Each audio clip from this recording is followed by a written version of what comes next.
বেশি হামজা ওয়াজ করে না, আমার ঠ্যাঙের বয়স তার। এখনকার পোলাপান ৪৫ মিনিট করলেই আল্লাহুম্মা আমিন। কেন বাবা, তুমি হক আদায় করে করো। এখন আমাদের ১ ঘন্টা করা উচিত। কি সাদেক ভাই? ভাই আপনি আমার মতো ৩ বছর জেলে থাকলে আপনার শরীরও শেষ হয়ে যাবে। আপনি যে খাওয়া খান, আপনার মতো যদি খাইতে পারতাম তো ওই রকম শরীর হইতো। আর এই আধা ঘন্টা ১ ঘন্টা না, আমিও ২-৩ ঘন্টা চালাতে পারতাম। আমার শরীরই চলে না। সত্যি কথা বলছি, যে কোরআন শরীফ আমার সামনে, আমার শরীরই চলে না। এত চেষ্টা করছি স্বাভাবিক হওয়ার। কি পাওয়ার আলে বড়ি দিয়েছে জানেন?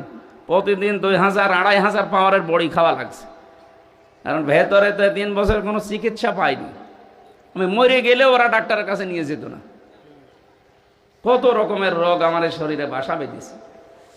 এরপরও যে বেরিয়ে বেড়াচ্ছি, আল্লাহর রহমত ছাড়া আর কিছু না।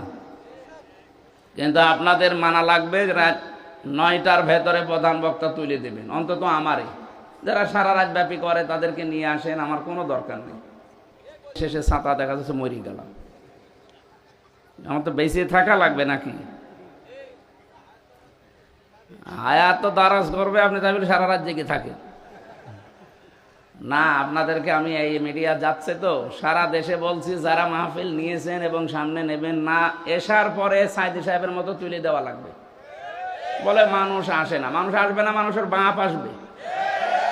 আপনি লিখে দেবেন দরকার হয় নিচে যে প্রধান বক্তা রাত ৯টা বা ৮টা লিখে দেবেন, এসার পরে তুলে দেবেন। রাত ৯:৩০ ১০টায় মাহফিল করে মানুষ যেন বাড়ি যেয়ে ঘুমিয়ে তাহাজ্জুদ পড়তে পারে।